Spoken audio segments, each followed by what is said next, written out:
Di sebagian orang, sering dikatakan bahwa hukum itu tidak pasti. Oleh karena itu, banyak orang yang mengkritik, banyak profesor hukum, banyak dokter hukum di Indonesia ini. Tetapi hukum itu tidak jalan sebagaimana mestinya. Hukum tidak pasti. Padahal tujuan hukum itu salah satunya adalah mencapai kepastian. Ada 3 tujuan hukum. Mencapai keadilan, mencapai kepastian, dan mencapai kemanfaatan hukum. Terkait dengan tujuan untuk mencapai kepastian hukum, orang-orang hukum sering diledek, baik oleh orang di luar hukum maupun oleh orang hukum sendiri, yang menyatakan bahwa hukum itu tidak pasti. Katanya, orang mencuri belum tentu dihukum. Orang membunuh belum tentu dihukum. Banyak orang yang menjadi pelaku kejahatan tetapi tidak dihukum. Mengapa demikian? Ada 3 sebab. Mengapa orang yang menjadi pelaku kejahatan atau suatu kejahatan tidak dapat diungkapkan oleh penegak hukum. Seorang penjahat, seorang pelaku tindak pidana tidak dapat dituntut, tidak dapat diproses, dan tidak menjalani pidana oleh karena 3 hal. Pertama, karena tidak terbukti. Walaupun mungkin dia memang benar melakukan satu tindak pidana, tetapi aparat penegak hukum tidak dapat membuktikan. Jika tidak dapat membuktikan, maka orang tidak dapat dihukum, karena orang harus dihukum berdasarkan adanya alat bukti. Ada gium Latin menyatakan, in criminalibus probation bedem esse luce clariores. Alat bukti harus lebih terang daripada cahaya. Pernah satu kisah di zaman Khalifah Ali bin Abi Thalib. Ketika Khalifah Ali bin Abi Thalib kehilangan baju besinya, beliau menghadap pada hakim pada saat itu. Tetapi beliau tidak punya alat bukti. Alat bukti yang ada pada waktu itu adalah istri dan anaknya. 2 orang anaknya itu Hasan dan Husin. Di dalam sistem pembuktian menurut hukum Islam, anak-anak tidak bisa memiliki kualifikasi sebagai saksi. Demikian juga seorang istri atau seorang perempuan pada saat itu.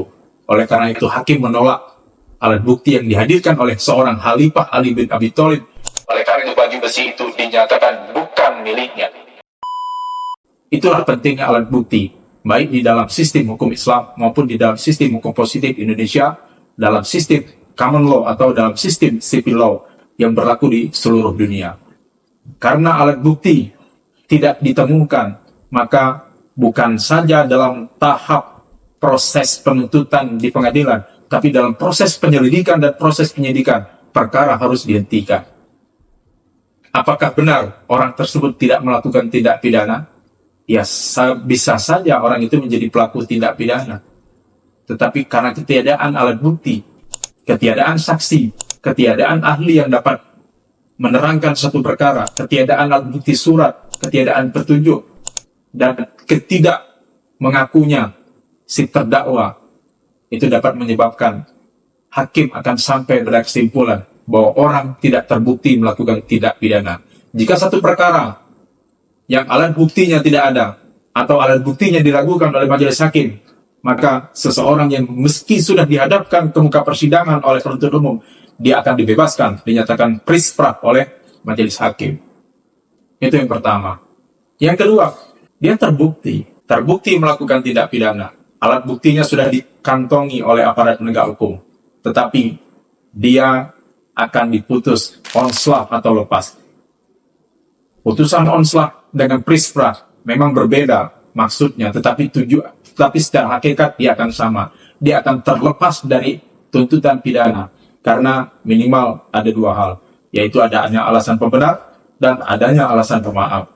Alasan pembenar itu diantaranya karena dia menjalankan perintah undang-undang, karena dia menjalankan perintah jabatan yang sah, karena dalam keadaan darurat, atau karena dalam keadaan membela diri. Sedangkan alasan pemaaf itu adalah karena usia yang belum dewasa, kemudian karena jiwanya tidak cakap untuk melakukan perbuatan hukum, karena terganggu ingatannya. Yang keempat, karena disesatkan pikirannya. Dan yang ketiga, disesatkan pikirannya. Dan yang keempat adalah membela diri yang melampaui batas. Dalam keadaan secara psikis dia dinilai tidak dapat mempertanggungjawabkan perbuatannya. Jadi, walaupun dia terbukti melakukan satu tindak pidana, tetapi ketika secara subjektif, alasan subjektif atau sikap batinnya, atau di dalam istilah bahasa Latin disebut dengan istilah mens rea, maka dia dinyatakan sebagai orang yang tidak dapat dipersalahkan. Indonesia menganut ajaran dualistis, di mana antara unsur subjektif, yaitu unsur perbuatan yang mesti terbukti, tapi unsur subjektifnya tidak terbukti, maka orang tidak dapat dihukum, orang tidak dapat dipidana berdasarkan ajaran actus non facit reum nisi mensit rea. Satu perbuatan jahat tidak dapat menyebabkan orang dipidana kecuali pikirannya jahat. Ini yang terkandung dalam ajaran dualistis dengan adagium lain, Handstrap Sonderschuld, tiada pidana tanpa kesalahan. Yang ketiga, seseorang bisa tidak dipidana walaupun dia terbukti melakukan tindak pidana. Walaupun benar dia menjadi pelaku kejahatan, disebabkan oleh sebab yang ketiga. Kenapa? Karena perkaranya tidak diproses. Nah, inilah yang mungkin dikritik oleh teman-teman orang-orang di luar hukum atau di kalangan hukum sendiri, yang menyatakan bahwa orang hukum itu tidak dapat menjunjung tinggi kepastian hukum yang mereka agung-agungkan sendiri. Ya, bagaimana menegakkan hukum kalau dalam satu perkara ternyata ya tidak pernah diproses? Ya, bagaimana mungkin? Nah, untuk diprosesnya suatu tindak pidana oleh aparat penegak hukum, untuk dapat dilakukan penyidikan oleh penyidik, itu setidak-tidaknya oleh 4 hal. Pertama, itu karena adanya laporan dalam hal tindak pidana yang merupakan delik biasa.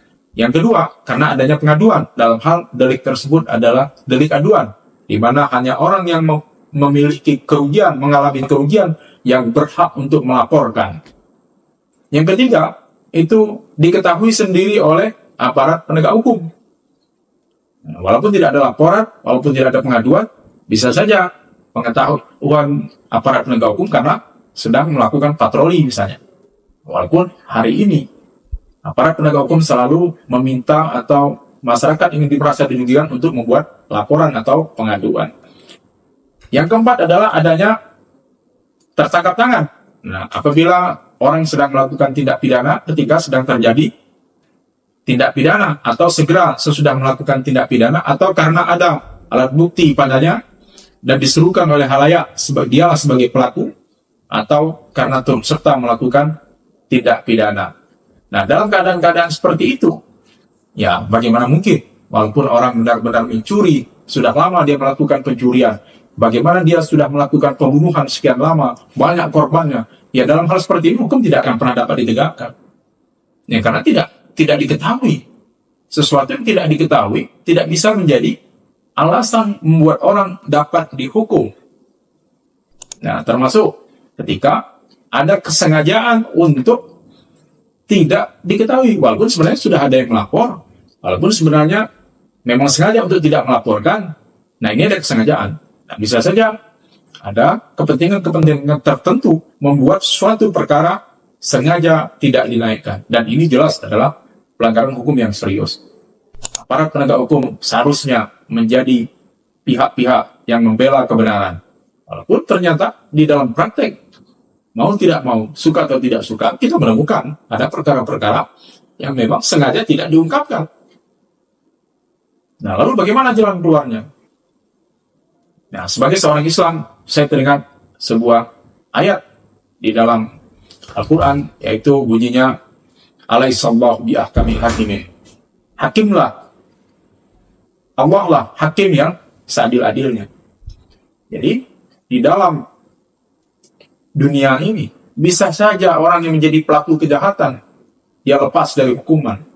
Dia terbebas dari hukum, baik karena tidak terbukti, atau karena memang suatu perkara tidak pernah diungkapkan oleh suatu kesengajaan yang disebabkan oleh aparat penegak hukum itu sendiri, atau oleh suatu kekuatan politik yang memaksa aparat penegak hukum untuk tidak menegakkan hukum atas satu pelanggaran atau satu kejahatan. Tapi ingat bahwa Tuhan Maha Adil, Tuhan Maha Membalas. Sekecil apapun kejahatan akan dibalas. Jika tidak dibalas di dunia, tunggulah pembalasan di akhir. Hukum dunia Anda bisa selamat, tapi hukum Tuhan Anda tidak akan pernah selamat.